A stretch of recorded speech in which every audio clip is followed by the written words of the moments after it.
미안해 서영아. 하지만 이혼해줘. 남편이 갑자기 내민 이혼 서류를 보며 저는 고개를 저었어요. 싫어. 이유도 제대로 안 알려주면서 무슨 이혼이야. 제발 내 사정 좀 이해해줘. 무슨 사정? 다른 여자 생겼다는 거? 그때 현관문이 열리며 시어머니가 들어왔어요. 그런데 뒤에 낯선 남자가 따라 들어오는 거예요. 고급 정장에 위압적인 분위기였죠. 서영 씨, 처음 뵙겠습니다. 그 남자가 명함을 내밀었어요. 저도 이름을 알고 있는 제약회사 회장이라고 적혀 있었습니다. 미안하지만 제 딸이 서영 씨 남편의 아이를 임신했어요. 네? 우리 가문에 미혼모는 있을 수 없습니다. 도의적인 책임이 있으니 20억을 드리겠습니다. 위자료라고 생각하고 이혼해주세요. 순간 숨이 막혔어요. 시어머니는 그 옆에서 고개를 끄덕이고 있었고요. 어머니, 이게 뭐예요? 서영아, 20억이야, 20억. 평생 써도 남을 돈이라고. 돈이 뭐가 중요해요. 저는 이혼 안 해요. 그때 그 남자가 차가운 목소리로 말했어요. 생각해보세요. 거절하시면 더 힘들어질 거예요. 제 눈에서 눈물이 흘렀어요. 4년 결혼 생활이 20억에 팔려 나가는 순간이었거든요. 하지만 그들은 몰랐어요. 제가 이미 무엇을 알고 있었는지, 그리고 이 순간을 얼마나 기다려왔는지를. 여러분의 구독, 좋아요는 더 많은 사연을 만드는 힘이 됩니다. 오늘의 사연 지금 시작합니다. 안녕하세요. 저는 윤서영이라고 해요.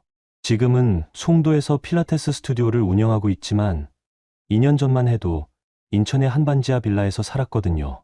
그때 저는 서울 강남의 대형 병원에서 주임 간호사로 일했어요.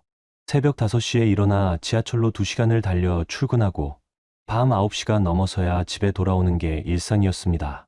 월급은 꽤 괜찮았는데 문제는 남편이었어요. 최도윤, 제 남편은 IT 스타트업을 한다며 늘 카페에서 노트북을 들고 다녔어요. 하지만 정작 수익은 전혀 없었죠. 곧 투자를 받을 거야. 조금만 기다려줘라는 말만 4년째 반복하고 있었거든요. 그 와중에 생활비며 월세, 대출 이자까지 모두 제 월급으로 감당해야 했어요. 시어머니는 가끔 반찬을 가져다 주시면서 말했습니다. 우리 도윤이가 사업 성공하면 서영이 내가 제일 편해질 거야. 그때까지만 고생해라. 시동생도 형과 똑같았어요. 형수님, 저도 형 사업 도와서 곧 대박 날 거예요 라며 용돈을 달라고 했죠. 그렇게 버티며 살던 어느 겨울날이었어요. 결혼한 지 4년이 되도록 아이가 생기지 않아서 저는 도윤을 설득해 병원에 갔습니다. 검사 한번 받아보자. 혹시 몸에 이상이 있을 수도 있잖아. 도윤은 싫어했지만 결국 강남의 유명한 산부인과에 함께 갔어요. 의사 선생님은 저희 둘 다 정밀 검사를 받아보자고 했고 일주일 뒤에 결과가 나왔습니다. 그날 오후 3시 저는 병원 검사실에서 의사 선생님과 마주 앉아 있었어요. 도윤은 회사 일이 있다며 혼자 왔거든요. 윤서영님은 특별한 이상이 없으십니다. 하지만 의사 선생님이 잠깐 말을 멈췄어요. 그리고 조심스럽게 입을 열었습니다. 남편분이 무정자증이시네요. 아이를 갖기는 힘드실 것 같습니다. 그 순간 제 머릿속이 하얗게 변했어요. 무정자증이라니. 4년 동안 아이가 안 생기는 이유가 남편 때문이었다는 건가요? 확실한 건가요? 네. 검사 결과가 명확합니다. 정자 수가 현저히 부족하고 운동성도 거의 없어요. 자연 임신은 불가능하다고 보시면 됩니다. 저는 그 검사지를 받아들고 집으로 돌아왔어요. 지하철 안에서 계속 그 종이를 들여다봤습니다. 무정자증 진단이라는 글자가 선명하게 적혀 있었어요. 집에 도착했을 때 도윤은 없었어요. 또 어디선가 사업 미팅을 한다며 나간 상태였죠. 저는 소파에 앉아 검사지를 접어서 가방 깊숙이 넣었습니다. 그날 밤 11시쯤 도윤이 술 냄새를 풀풀 풍기며 들어왔어요. 야, 서영아. 오늘 검사 어땠어? 뭐라고 했어? 특별한 이상은 없다고 했어. 저는 거짓말을 했어요. 왜 그랬을까요? 지금 생각해보니 이상했죠. 분명히 말해줬어야 하는데 입에서 다른 말이 나왔거든요. 그럼 됐네. 아이는 자연스럽게 생기겠지. 도윤이 무심하게 말하며 화장실로 들어갔어요. 저는 그 모습을 보면서 묘한 기분이 들었습니다. 뭔가 석연치 않더라고요. 며칠 뒤 제가 야근을 마치고 집에 들어왔을 때였어요. 도윤은 소파에서 휴대폰을 만지고 있었는데 제가 문을 여는 소리에 깜짝 놀라며 휴대폰을 뒤집어 놓았어요. 어? 벌써 왔어? 오늘 일찍 끝났네. 응. 환자가 별로 없어서. 저는 부엌으로 가서 물을 마시며 도윤을 슬쩍 관찰했어요. 뭔가 당황한 기색이 역력했거든요. 그때 도윤의 휴대폰에서 메시지 알림 소리가 울렸습니다. 오빠, 내일 시간 있어? 카페에서 만날까? 지우가. 그 메시지가 화면에 떴다가 사라졌어요. 지우라는 이름과 하트 이모티콘이 눈에 확 들어왔습니다. 도윤이 급하게 휴대폰을 집어들며 말했어요. 아, 그냥 사업 관련해서 알게 된 여자야. 별거 아니야. 사업 관련이면서 왜 오빠라고 불러? 그냥 나이가 어려서 그런가 보지. 도윤의 대답이 자연스럽지 않았어요. 저는 더 이상 묻지 않았지만 마음 한구석에 뭔가 걸렸습니다. 무정자증 검사지와 지우라는 여자. 두 개의 퍼즐 조각이 제 머릿속에서 맴돌았어요. 그날 밤 도윤이 샤워를 하는 사이에 저는 그의 휴대폰을 확인했어요. 평소라면 절대 그러지 않았을 텐데 그날은 왠지 확인하고 싶었거든요. 메시지를 열어보니 지우와의 대화가 몇 달 전부터 계속되고 있었어요. 오빠, 오늘도 수고했어. 빨리 보고 싶어. 나도. 내일 우리 장소에서 만나자. 응. 그럼 2시에 압구정 그 카페에서. 압구정 카페라니. 도윤이 사업 미팅을 한다며 자주 나가는 곳이었어요. 그런데 사업이 아니라 여자를 만나러 간 거였네요. 더 스크롤을 내려보니 더 노골적인 메시지들이 나왔어요. 오빠, 나 오빠 생각만 해도 가슴이 뛰어. 서영이한테는 절대 들키면 안 돼. 조심하자. 알아. 우리끼리만의 비밀이야. 제 손이 떨렸어요. 결혼 4년 차에 남편의 불륜을 발견한 거였습니다. 그것도 제가 밤늦게까지 일해서 벌어다 주는 돈으로 다른 여자와 만나고 있었던 거예요. 샤워실에서 물소리가 멈췄어요. 저는 급하게 휴대폰을 원래 자리에 놓고 침대로 갔습니다. 도윤이 나오기 전에 이불을 덮고 자는 척했어요. 서영아, 벌써 잤어? 도윤이 조용히 물었지만 저는 대답하지 않았어요. 대신 마음속으로 생각했습니다. 무정자증인 남편이 다른 여자와 불륜을 저지르고 있다니. 이보다 더 아이러니한 상황이 또 있을까요? 그런데 이상했어요. 눈물이 나올 것 같았는데 한 방울도 나오지 않았거든요. 대신 머릿속이 차갑게 돌아가기 시작했어요. 감정보다는 계산이 앞섰습니다. 그 순간 저는 알았어요. 기회가 왔다는 걸 말이에요. 그로부터 며칠 후였어요. 평소처럼 야근을 마치고 집에 들어서는데 거실에 도윤이 정장을 차려입고 앉아 있었어요.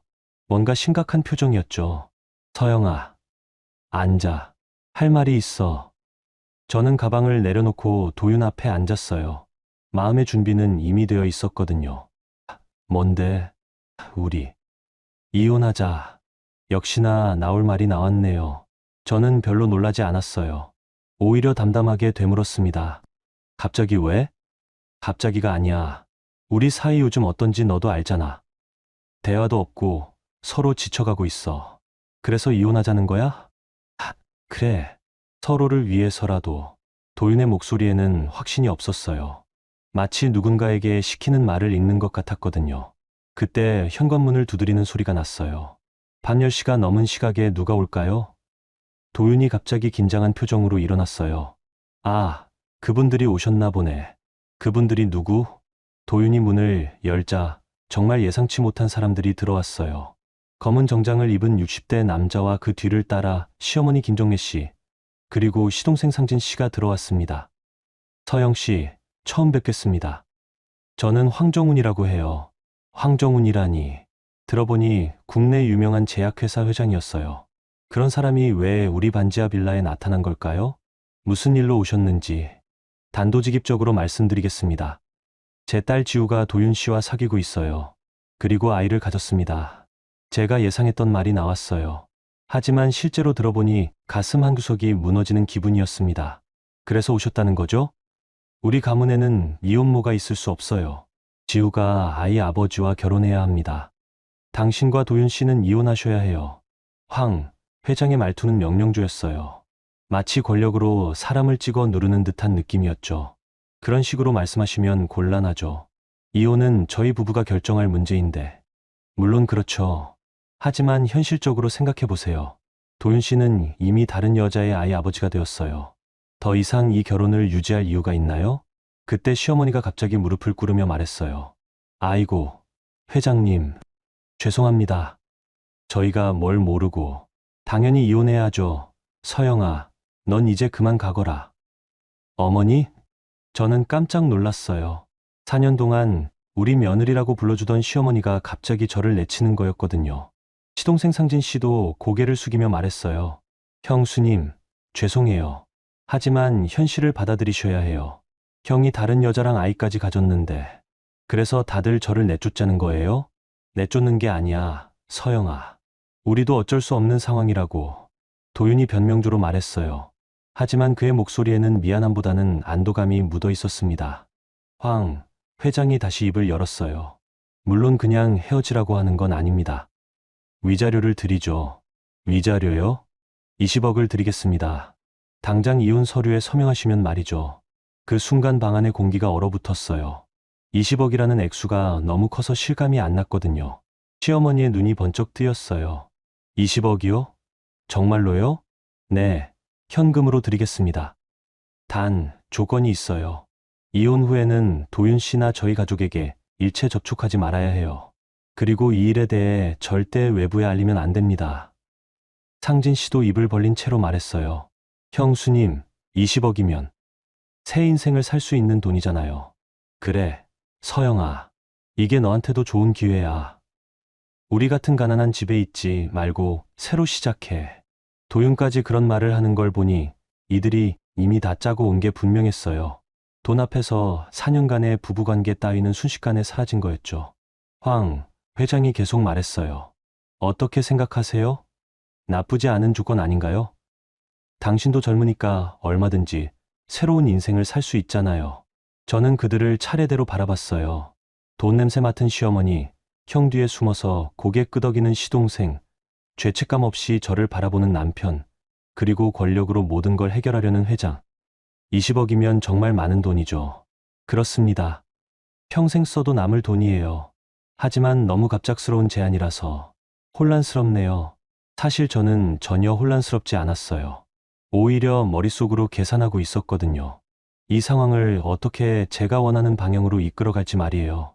변호사를 불러야겠어요. 이런 큰 일을 혼자 결정할 수는 없으니까요. 황 회장의 표정이 순간 굳어졌어요. 변호사요? 왜 그런 번거로운 절차를? 아무래도 20억이라는 큰 돈이 오가는 일이니까 법적으로 문제없이 처리해야죠. 회장님도 그게 좋으시지 않나요? 그럼 내일 저희 쪽 변호사와 함께 공중사무소에서 만나죠. 좋습니다. 그럼 저도 제 변호사를 대동하겠어요. 황 회장이 일어서며 말했어요. 내일 오전 10시 강남의 한서 공중사무소에서 뵙겠습니다. 서명만 하시면 즉시 송금해드리죠. 그들이 나간 후 집 안이 조용해졌어요. 도윤이 조심스럽게 말했습니다. 서영아, 미안해. 정말 미안해. 미안하긴 뭘 미안해. 오히려 고마워야지. 응? 4년 동안 내 뒤치다꺼리 하느라 고생했는데 이제 20억 받고 자유로워지네. 이렇게 좋은 기회가 또 어디 있어? 도윤이 당황한 표정을 지었어요. 제가 예상보다 태연하게 받아들이니까 오히려 어색해하더라고요. 저는 침실로 들어가서 가방에서 무정자증 검사지를 꺼냈어요. 그 종이를 다시 한번 들여다보며 웃었습니다. 내일이 재미있겠네. 다음날 아침 9시 저는 강남의 한 법무법인에 앉아 있었어요. 제가 선임한 박상욱 변호사는 30대 중반의 차분하고 꼼꼼한 분이었습니다. 윤서영님, 상황을 정리해보니 상대방이 상당히 급하게 일을 진행하려고 하네요. 20억이라는 큰 금액을 현금으로 즉시 지급하겠다니 뭔가 석연치 않습니다. 그렇죠? 저도 그런 생각이에요. 혹시 상대방이 숨기고 싶어 하는 약점이 있는 걸까요? 저는 가방에서 무정자증 검사지를 꺼내 박 변호사에게 보여줬어요. 제 남편은 무정자증이에요. 자연 임신이 불가능하다는 진단을 받았거든요. 그럼 상간녀의 임신이... 네, 제 남편 아이가 아닐 가능성이 높죠. 하지만 황 회장은 그 사실을 모르는 것 같아요. 박 변호사가 고개를 끄덕였어요. 이해했습니다. 그럼 계약서를 작성할 때 몇 가지 조항을 추가해야겠네요. 어떤 조항 말씀이세요? 일단 위자료 20억은 받되 향후 어떤 일이 발생해도 반환 의무가 없다는 조항을 넣겠습니다. 그리고 박 변호사가 잠깐 생각하더니 말했어요. DNA 검사 결과와 무관하게 계약이 유효하다는 문장도 넣어보죠. DNA 검사요? 네. 혹시 나중에 친자 확인 등의 문제가 생길 수 있으니까요. 미리 법적 안전장치를 만들어두는 거예요. 저는 박 변호사의 제안에 완전히 동의했어요. 정확히 제가 원하던 방향이었거든요. 오전 10시 강남의 한서 공중사무소에 도착했을 때 황 회장 일행이 이미 와 있었어요. 황 회장과 그의 변호사 그리고 도윤과 시어머니, 시동생까지 모두 참석했습니다. 안녕하세요. 늦지 않았죠? 아닙니다. 그럼 바로 시작하죠. 시간이 별로 없어서 황 회장의 변호사가 미리 준비해온 계약서를 꺼냈어요. 하지만 박 변호사가 그것을 검토하더니 고개를 저었습니다. 죄송하지만 이 계약서로는 안 되겠네요. 저희가 준비한 계약서를 사용하겠습니다. 무슨 말씀이세요? 법적 효력을 확실히 하기 위해 몇 가지 조항을 추가했습니다. 박 변호사가 새로운 계약서를 테이블에 올려놓았어요. 황 회장의 변호사가 그것을 읽어보더니 이상한 표정을 지었습니다. 이 조항들이 뭐죠? DNA 검사 결과와 무관하게 계약 효력 유지, 향후 일체의 반환 의무 없음이라니 예상치 못한 변수에 대비한 안전장치입니다. 혹시 문제가 있으신가요? 황 회장이 불쾌한 표정으로 말했어요. 이상한 조항들을 왜 넣는 거죠? 우리는 단순히 이혼 위자료를 주는 건데. 회장님께서 20억이라는 거액을 주시는 만큼 저희도 법적 보호를 받고 싶은 거예요. 이상할 것 없죠? 박 변호사가 차분하게 설명했어요. 저는 옆에서 조용히 지켜봤습니다. 시어머니가 초조한 목소리로 말했어요. 서영아, 괜한 트집 잡지 말고 빨리 서명해라. 20억이 얼마나 큰 돈인데. 어머니, 이건 제 인생이 걸린 문제예요. 신중하게 해야죠. 황 회장이 시계를 보더니 말했어요. 좋습니다. 그 조항들 그대로 두죠. 어차피 우리는 떳떳하니까 문제될 게 없어요. 황 회장의 변호사가 계약서를 다시 검토하고 공증인에게 넘겼어요. 공증인이 계약서를 읽어보더니 고개를 끄덕였습니다.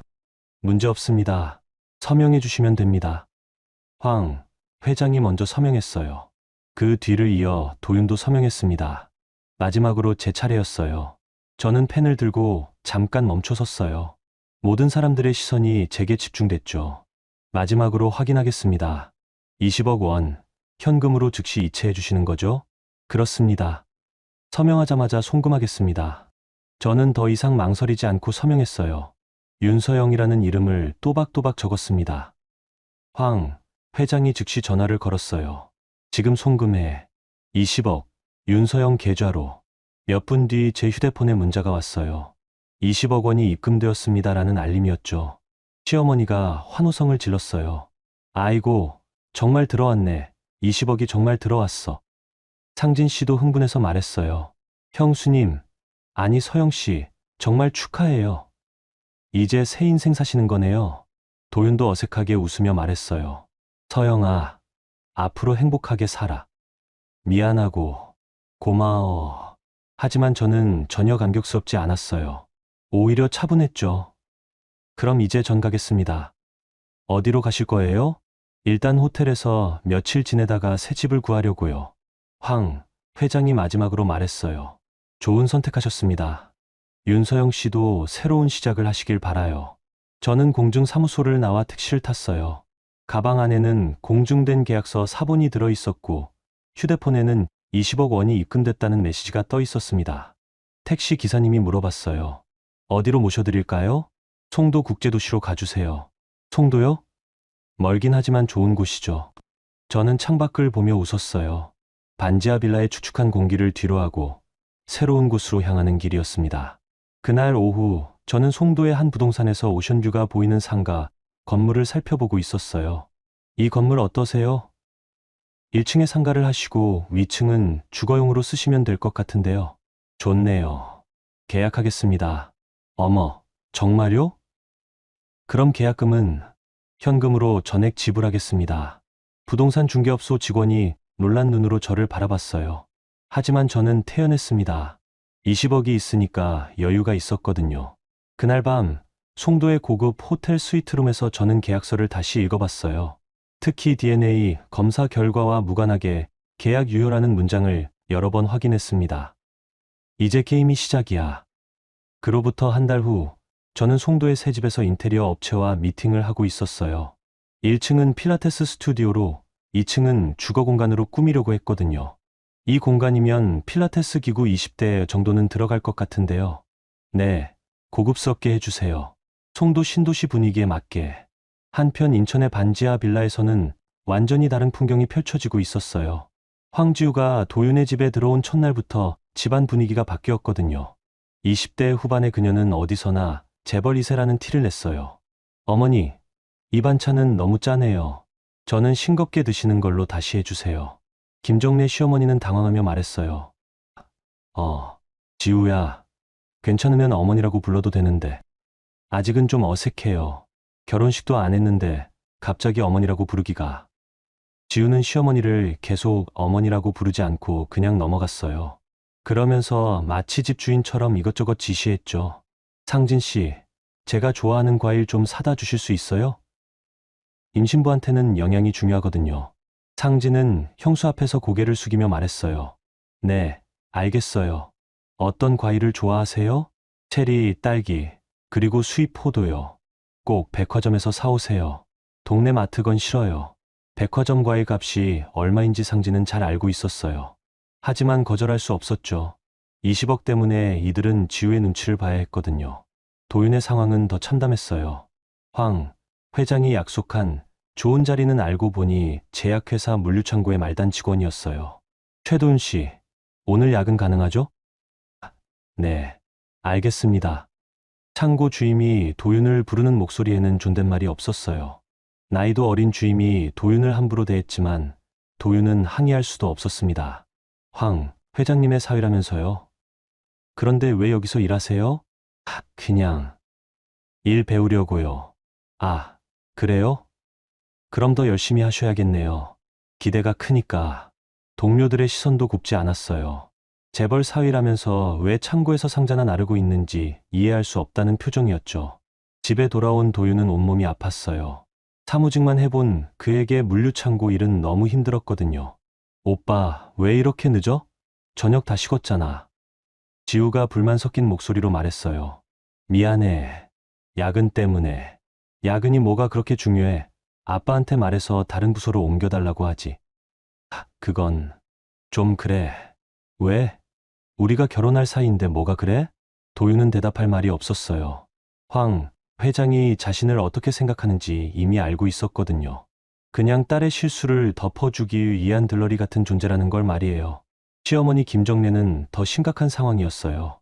지우가 청소, 빨래, 요리를 모두 시어머니에게 시켰거든요. 어머니, 제가 임신 중이라서 냄새에 민감해요. 생선 비린내 좀 환기시켜 주세요. 지우야, 임신부는 생선을 많이 드셔야 해. 저는 생선 냄새가 역겨워요. 다른 걸로 해주세요. 김정래는 40년 넘게 살림을 해왔지만 지우 눈치를 보며 요리해야 하는 상황이 참 어색했어요. 어느 날 밤, 김정래가 상진에게 털어놨어요.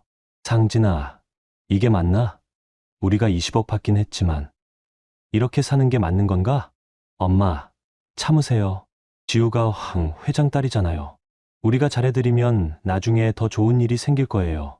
그렇긴 하지만 서영이가 있을 때가 더 편했던 것 같아. 그런 말씀 마세요. 서영이는 이제 남이에요. 상진은 그렇게 말했지만 속으로는 후회되는 부분이 있었어요. 서영이 있을 때는 적어도 집안 분위기가 이렇게 차갑지 않았거든요. 한 달이 지나면서 지우의 본색이 더욱 드러났어요. 명품백, 비싼 화장품, 고급 의류를 계속 사달라고 했어요. 오빠, 이 가방 예쁘지 않아? 백화점에서 봤는데. 얼마야? 800만 원 정도? 800만 원이나? 뭐가 그렇게 비싸다는 거야? 우리 아빠가 얼마나 많은 돈을 가지고 있는데. 이 정도야 용돈도 안 되지. 하지만 도윤에게는 800만 원이 큰 돈이었어요. 창고에서 받는 월급은 200만 원도 안 됐거든요. 지우야, 나는 아직 월급쟁이야. 그런 비싼 건, 그럼 아빠한테 말해. 제대로 된 자리 달라고. 그건 좀... 왜? 부끄러워. 그럼 언제까지 창고에서 일할 거야? 지우의 목소리가 점점 차가워졌어요. 도윤은 그런 그녀를 보며 뭔가 잘못됐다는 생각이 들었지만 이미 돌이킬 수 없는 상황이었어요.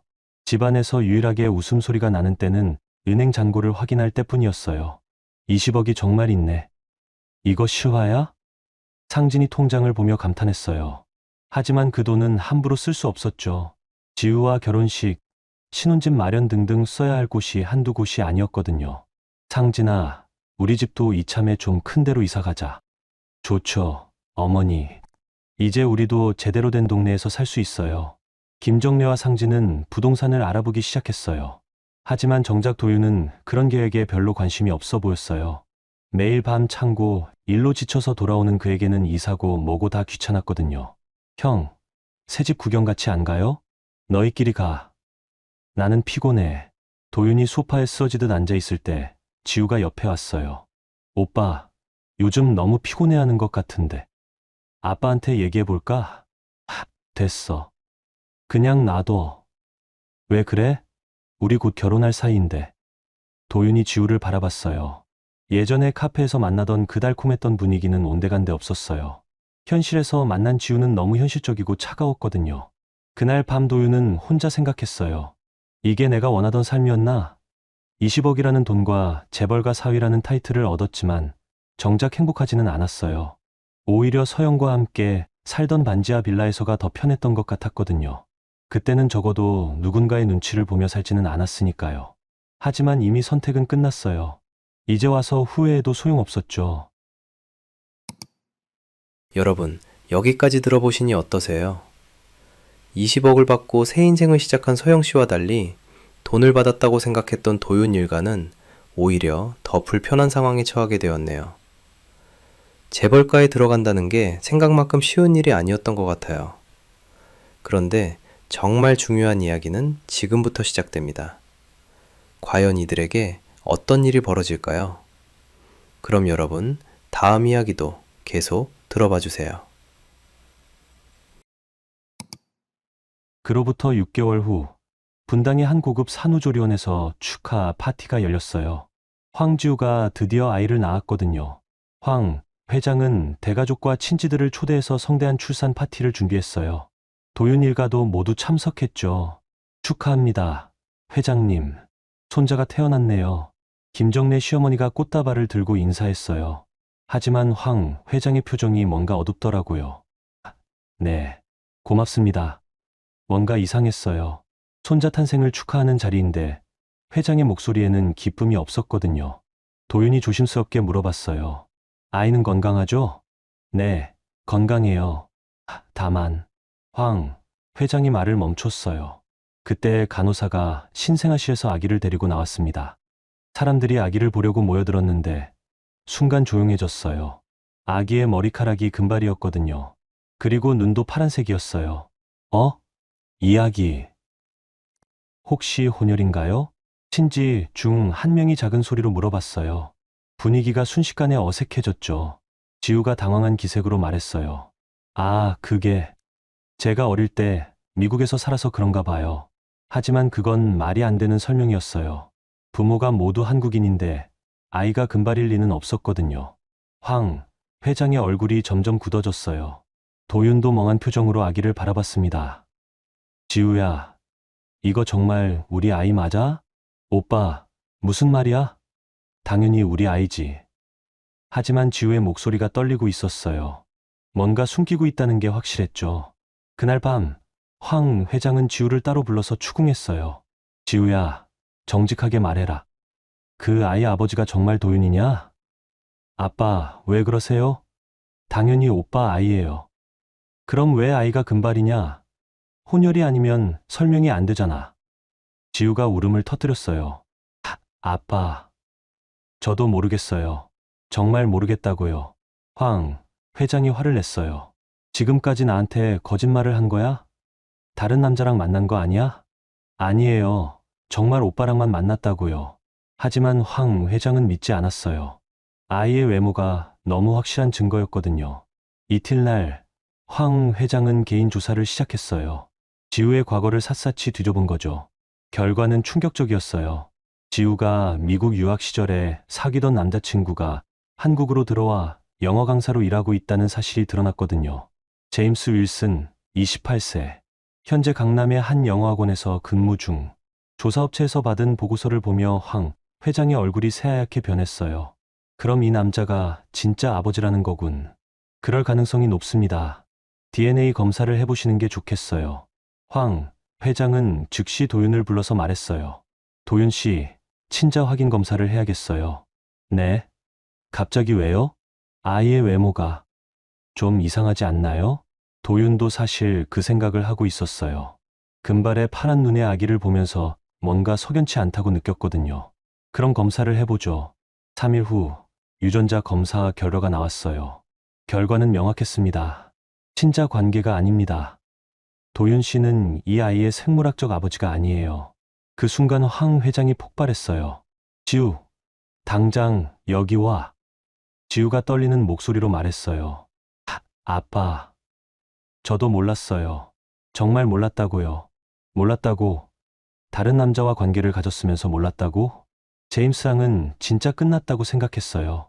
한국 와서 오빠만 만났는데, 그럼 이 모든 게 뭐야?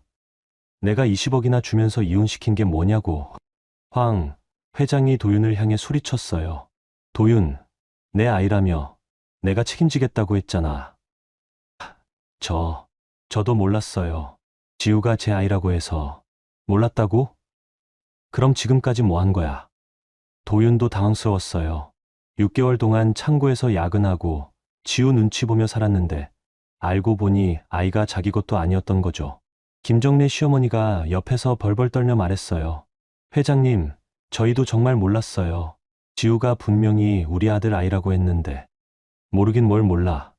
너희들이 다 짜고 사기친 거 아니야? 아니에요. 정말 아니라고요. 상진도 무릎을 꿇으며 빌었어요. 회장님, 저희는 정말 모르고 한 일이에요. 용서해 주세요. 하지만 황 회장은 이미 이성을 잃은 상태였어요. 20억을 돌려내, 당장. 20억을요? 그래, 사기죄로 고발할 거야. 내 딸을 이용해서 돈을 뜯어낸 거잖아. 도윤이 급하게 말했어요. 회장님, 저희는 정말 모르고 한 일이에요. 그리고 20억은 저희가 받은 게 아니라 제 전 부인이. 그건 내 일이야. 어떻게든 돌려내. 황 회장이 나가버린 후 도윤 일가는 멍하니 서로를 바라봤어요. 6개월 동안 재벌가 사위행세를 하며 살았는데 알고 보니 모든 게 거짓이었던 거죠. 아이는 다른 남자 것이고 그들은 사기꾼 취급을 받게 된 거였어요. 그날 밤 도윤은 지우에게 물어봤어요. 지우야, 정말 몰랐어? 아이의 아버지가 제임스라는 걸? 오빠, 미안해. 사실 좀 의심은 했어. 의심을 했다고? 제임스랑 헤어진 지 얼마 안 돼서 오빠를 만났거든. 그런데 임신이 되니까 혹시 싶어서.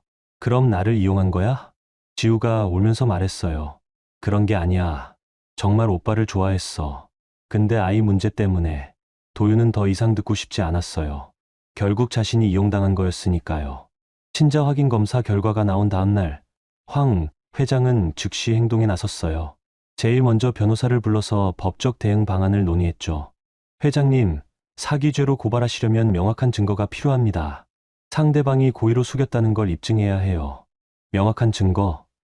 아이가 다른 남자 것인데 그것도 부족해? 그것만으로는 부족해요. 도윤 씨나 그 가족들이 아이가 자신의 것이 아니라는 걸 알고 있었다는 증거가 있어야 합니다. 황 회장이 책상을 주먹으로 내리쳤어요. 그럼 20억을 그냥 날려야 한다는 거야? 위자료 반환 소송은 가능해요. 다만 계약서 조항을 확인해 봐야겠네요. 변호사가 계약서를 검토하더니 고개를 저었어요. 문제가 있네요. 여기 DNA 검사 결과와 무관하게 계약 유효라는 조항이 있어요. 그게 뭔 말이야? 아이가 도윤 씨 친자가 아니어도 계약은 유효하다는 뜻입니다. 그리고 향후 일체의 반환 의무 없음이라는 조항도 있고요. 황 회장의 얼굴이 새파랗게 변했어요. 이게 말이 되는 소리야? 사기를 당했는데 돈을 돌려받을 수 없다고? 계약서상으로는 그렇습니다. 상대방이 상당히 치밀하게 준비한 것 같네요. 그 순간 황 회장은 깨달았어요. 자신이 완전히 당한 거라는 걸 말이에요. 20억이라는 거액을 주면서 오만하게 사인했던 자신의 모습이 떠올랐습니다. 한편 도윤 일가의 상황은 더욱 심각해졌어요. 황 회장이 도윤을 사기죄로 고발했고 손해배상 청구도 했거든요. 최도윤 씨, 경찰서에 출석하셔야겠어요. 경찰서에서 온 연락을 받고 도윤은 멍해졌어요. 엄마, 어떡하지? 사기죄면 감옥에 가는 거 아니야? 아들아, 우리가 무슨 사기를 쳤다고. 우리도 속은 건데. 김정래 시어머니도 눈물을 흘리며 말했어요. 6개월 전까지만 해도 20억 때문에 좋아했는데 이제는 그 돈 때문에 지옥에 빠진 기분이었어요. 더 큰 문제는 황 회장이 민사소송도 걸었다는 거였어요. 200억 손해배상 청구라고? 네. 회장님께서 20억 위자료 외에도 정신적 피해, 회사 이미지 손상 등을 이유로 추가 배상을 요구하시는 거예요. 변호사의 말을 들은 상진이 기절할 뻔했어요. 200억이면 우리 평생 갚아도 안 되는 돈이잖아요. 재산 가압류 신청도 들어왔습니다. 집, 계좌, 모든 게 얼려질 예정이에요. 며칠 뒤 정말로 도윤네 집에 가압류 딱지가 붙었어요. 20억을 받고 구입한 새 아파트였는데 이제 팔 수도 없게 된 거였죠. 어떻게 이런 일이. 김정래가 가압류 공고문을 보며 울었어요. 6개월 전 반지하 빌라에서 벗어났다고 좋아했는데 이제는 그때보다 훨씬 더 큰 빚을 지게 된 거였어요. 도윤의 직장 상황도 최악이었어요. 황 회장이 회사에 압력을 넣어서 도윤을 해고시킨 거죠. 최도윤 씨, 오늘 마지막 출근이에요. 네. 갑자기 왜요? 회장님 지시입니다. 더 이상 우리 회사에 있을 수 없다고 하시네요. 창고에서 6개월 동안 고생했는데 결국 쫓겨나게 된 거였어요. 도윤은 개인 물건을 챙기며 동료들의 시선을 받았습니다. 재벌 사위라더니 결국 쫓겨나네. 뭔가 문제가 있었나 봐. 뒷담화가 들려왔지만 도윤은 아무 말도 할 수 없었어요. 집에 돌아온 도윤을 보며 김정래가 물어봤어요. 아들아, 이제 어떡하지? 직장도 없고 집도 팔 수 없고. 모르겠어. 엄마. 정말 모르겠어. 상진도 옆에서 한숨을 쉬었어요. 형, 서영 형수 연락처 알아? 한번 부탁해볼까? 뭘 부탁해? 20억 중에 좀 빌려달라고. 미친 소리 하지 마. 우리가 서영이한테 뭘 해줬는데 도움을 요청해? 도윤은 서영의 마지막 모습이 떠올랐어요. 공증사무소에서 차분하게 서명하던 그 모습 말이에요. 그때는 몰랐는데 지금 생각해보니 서영이 뭔가 계획이 있어 보였어요. 한편 지우의 상황도 복잡했어요. 황 회장이 지우를 미국으로 보내버리려고 했거든요. 지우야, 당분간 미국에 있어라. 한국에 있으면 언론에 알려줄 수 있어. 아빠, 저는 한국에 있고 싶어요. 안 돼. 회사 이미지 때문에라도 당분간 조용히 있어야 해. 결국 지우는 아기와 함께 미국으로 떠나게 됐어요. 도윤과의 관계도 사실상 끝난 거였죠. 오빠, 미안해. 정말 미안해. 공항에서 지우가 마지막으로 한 말이었어요. 도윤은 대답하지 않았습니다. 지우가 떠난 후 도윤은 혼자 남겨졌어요. 사랑한다고 생각했던 여자도 자신의 아이라고 생각했던 아기도 모든 게 사라진 거였죠. 그날 밤 도윤네 집에는 또 다른 충격적인 소식이 전해졌어요. 집이 경매로 넘어간다고요? 네. 가압류 상태에서 강제 경매 절차가 진행됩니다. 부동산 중개업소에서 온 전화였어요. 20억으로 산 집이 이제 경매로 나가게 된 거였죠. 김정래가 전화를 끊고 주저앉았어요. 이제 정말 끝났구나. 집도 없어지고 돈도 없고 상진도 절망했어요. 엄마, 우리 어디 가서 살아요? 모르겠다. 정말 모르겠어. 그날 밤 세 사람은 거실에 모여 앉아 서로를 바라봤어요. 6개월 전 20억 때문에 환호했던 그때와는 완전히 다른 모습이었죠. 도윤이 중얼거렸어요. 서영이는 지금 뭐 하고 있을까? 그 순간 김정래와 상진의 표정이 변했어요.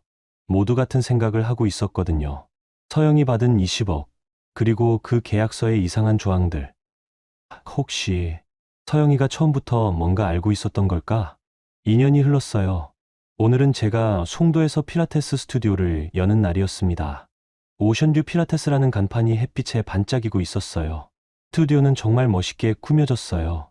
바다가 보이는 통창, 최신형 필라테스 기구들, 그리고 고급스러운 인테리어까지 2년 동안 준비한 결과물이었죠.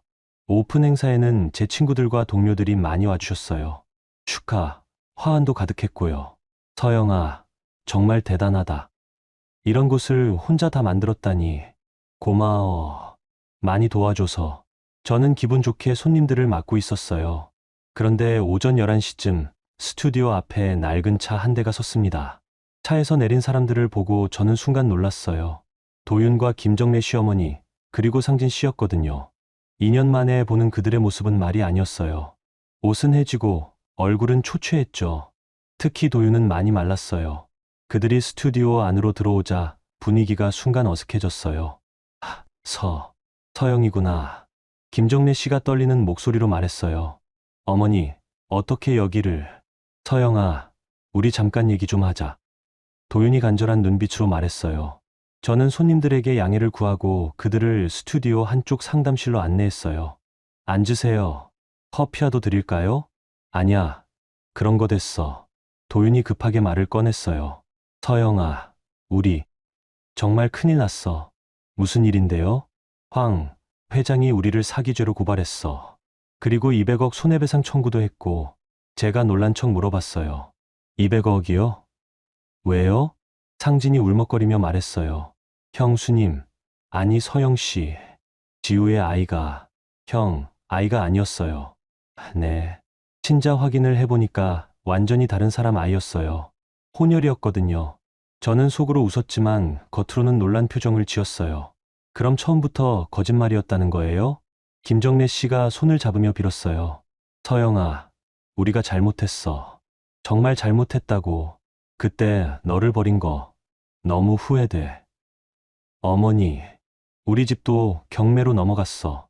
도윤이는 일자리도 없고 정말 살 길이 막막해. 도윤이 무릎을 꿇으며 말했어요. 서영아, 제발 도와줘.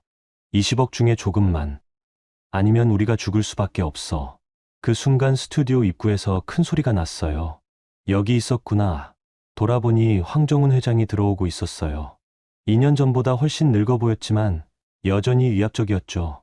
윤서영 씨, 오랜만이네요. 회장님, 어떻게 여기까지? 이놈들이 여기 있을 거라고 생각했어요. 역시 맞네. 황 회장이 도윤 일가를 노려보며 말했어요. 너희들 도망 다니지 말고 20억 돌려내. 회장님, 저희가 무슨 돈을 돌려드려요. 무슨 돈이라고. 사기쳐서 뜯어낸 20억 말이야. 저희는 사기친 게 아니에요. 정말 몰랐다고요. 상진이 변명했지만 황 회장은 들으려 하지 않았어요. 몰랐다고? 그럼 윤서영 씨한테서 받아내. 어떻게든. 황 회장이 저를 향해 말했어요. 윤서영 씨, 당신도 사기에 가담한 거 아니에요?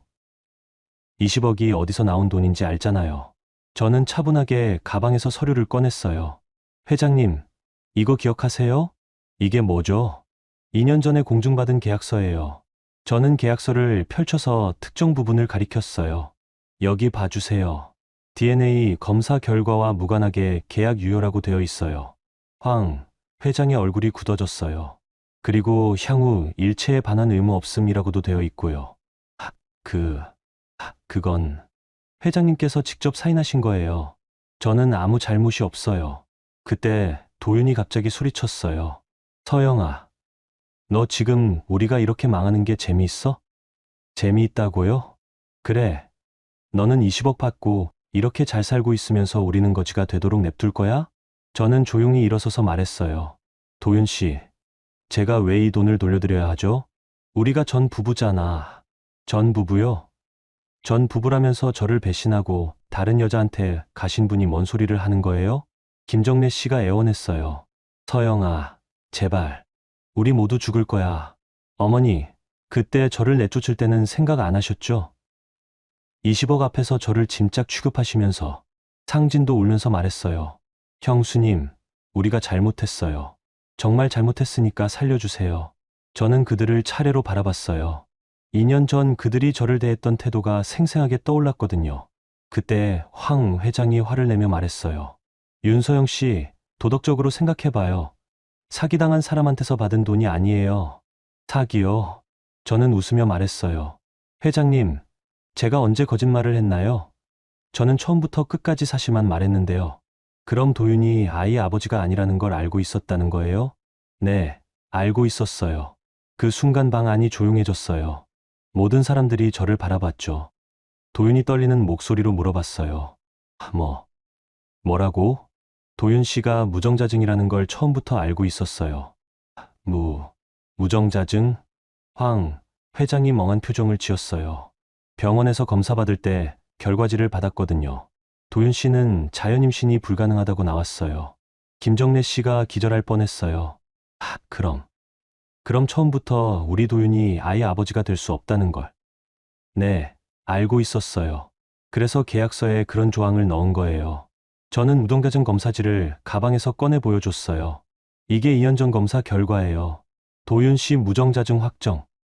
모든 사람들이 말을 잃었어요. 검사지를 본 황 회장의 얼굴이 새하얗게 변했어요. 그럼 당신이 우리를 완전히 속인 거군요. 속였다고요? 저는 거짓말 한 번도 안 했는데요. 저는 차분하게 말했어요. 회장님께서 딸이 임신했다고 하셨을 때 저는 그래요라고만 했어요. 도윤 씨 아이라고 인정한 적은 없거든요. 도윤이 분노에 찬 목소리로 소리쳤어요. 서영아, 그럼 내가 우리를 이용한 거야? 처음부터 계획한 거였어? 이용했다고요? 이상하네요. 여기서 누가 누구를 이용했는지 다시 생각해 보세요. 저는 도윤을 똑바로 바라봤어요. 도윤 씨는 제 월급으로 다른 여자와 바람 피우면서 저를 이용했고, 회장님은 돈으로 사람을 짓밟으려고 했잖아요. 황 회장이 떨리는 목소리로 말했어요. 그래도 이건 사기예요. 법적으로 처벌받을 거예요. 사기요? 그럼 고발해 보세요. 저는 미소를 지었어요. 다만 한 가지 말씀드릴 게 있어요.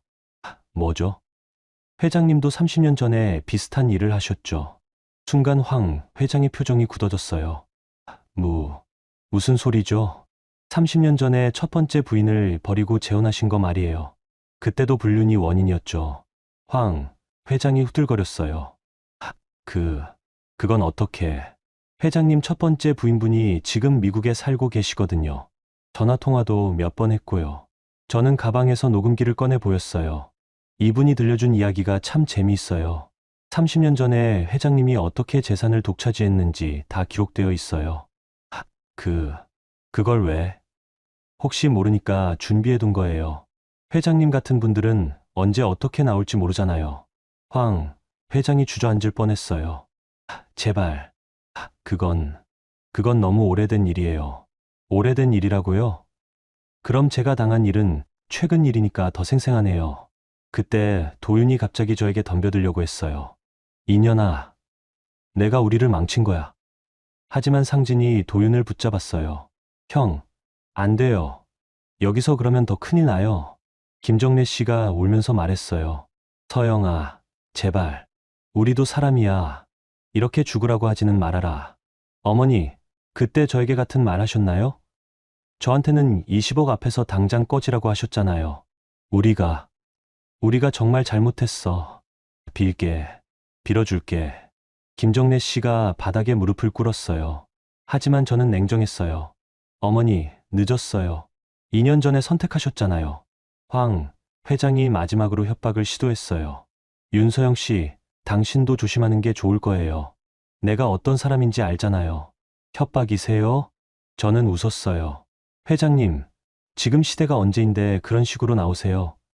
그리고 회장님 과거 얘기가 언론에 나가면 회사 주가가 어떻게 될까요? 황 회장이 완전히 기가 꺾였어요. 그때 스튜디오 밖에서 소리가 났어요. 시끄럽네. 뭔 일이야? 손님들이 웅성거리고 있었어요. 이 상황이 오픈 행사에 방해가 되고 있었죠. 저는 일어서서 말했어요. 여러분, 이제 그만 나가주세요. 제가 영업할 시간이에요. 서영아, 도윤이 마지막으로 소리쳤어요. 너 정말 이러고 살 거야? 양심이 없어? 양심이요? 저는 도윤을 차갑게 바라봤어요. 양심 얘기는 도윤 씨가 하실 말이 아니에요. 제 돈으로 다른 여자와 바람 피우면서 양심을 어디 팔아먹었죠? 그들이 나가려는 순간 저는 마지막 한마디를 했어요. 그리고 앞으로 제게 연락하지 마세요. 경찰 신고할 거거든요. 경찰 신고? 네, 스토킹과 업무방해로요. 황 회장이 분노하며 소리쳤어요. 이렇게 당하고 그냥 갈 수는 없어. 하지만 상진이 황 회장을 말렸어요. 회장님, 그만하세요. 여기서 더 그러면 정말 큰일 나요. 결국 그들은 서로 실랑이를 벌이며 스튜디오를 나갔어요. 도윤과 황 회장이 서로에게 책임을 돌리며 언성을 높였거든요. 이 모든 게 당신 딸 때문이에요. 뭐, 너희가 사기친 거잖아. 무슨 사기, 우리도 당했다고. 그들이 스튜디오 앞에서 싸우는 모습을 보며 다른 손님들이 수군거렸어요. 저 사람들 뭐야? 왜 저래? 영업 방해하네 진짜. 결국 누군가가 경찰에 신고했어요. 몇 분 후 경찰차가 와서 그들을 데려갔습니다. 신고 접수된 건으로 동행해 주시기 바랍니다. 잠깐만요. 우리가 뭘 잘못했다고. 하지만 그들은 결국 경찰차에 타고 가야 했어요. 업무방해와 소란행위로 신고가 들어갔거든요. 그들이 사라진 후 저는 스튜디오 문을 다시 열었어요. 죄송합니다, 손님들. 좀 시끄러웠죠? 괜찮아요. 그런 일도 있는 거지. 그래도 오픈 행사는 계속 진행해 주세요. 손님들이 이해해 주셔서 다행이었어요. 저는 부엌에 가서 굵은 소금을 한 줌 가져왔어요. 그리고 그들이 서 있던 자리에 뿌렸습니다. 뭐 하는 거예요? 액땡이 시키는 거예요. 나쁜 기운 쫓아내려고. 손님들이 웃었어요. 그리고 저는 스튜디오 리본 커팅을 했어요. 금색 가위로 빨간 리본을 자르는 순간 새로운 시작이 느껴졌습니다.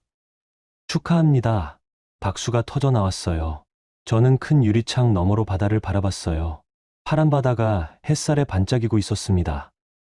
2년 전 반지하의 습한 공기와는 완전히 다른 세상이었어요. 감사합니다, 여러분.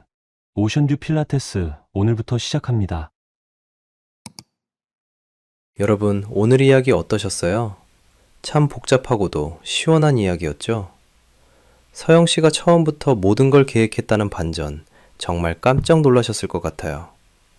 사실 생각해보면 그녀가 당한 배신이 얼마나 큰지 이해가 가요. 4년 동안 자신의 월급으로 남편을 먹여 살렸는데 그 남편이 다른 여자와 바람을 피우고 있었다니 말이에요. 무정자증이라는 의학적 사실을 알고 있었던 서영 씨는 정말 치밀했죠. 계약서에 DNA 검사 결과와 무관하게 유효라는 조항을 넣은 것도 모든 상황을 예상하고 있었기 때문이었어요. 돈으로 모든 걸 해결하려 했던 황 회장과 20억에 눈이 멀어 며느리를 버린 시댁 사람들. 그들이 결국 서로 물어뜯으며 무너지는 모습에서 인과응보를 느끼게 되죠. 우리 모두 살아가면서 선택의 순간을 맞게 됩니다. 돈과 이익 앞에서 사람을 버릴 것인지 아니면 사람의 마음을 소중히 여길 것인지 말이에요. 서영 씨의 이야기는 잘못된 선택이 어떤 결과를 가져오는지 보여주는 것 같아요. 물론 복수가 항상 정답은 아니겠지만 적어도 자신을 지키고 당당하게 살아가려는 서영 씨의 모습에서는 배울 점이 있어요. 여러분께도 이 이야기가 작은 위로와 지혜가 되었으면 좋겠습니다. 구독과 좋아요 부탁드립니다.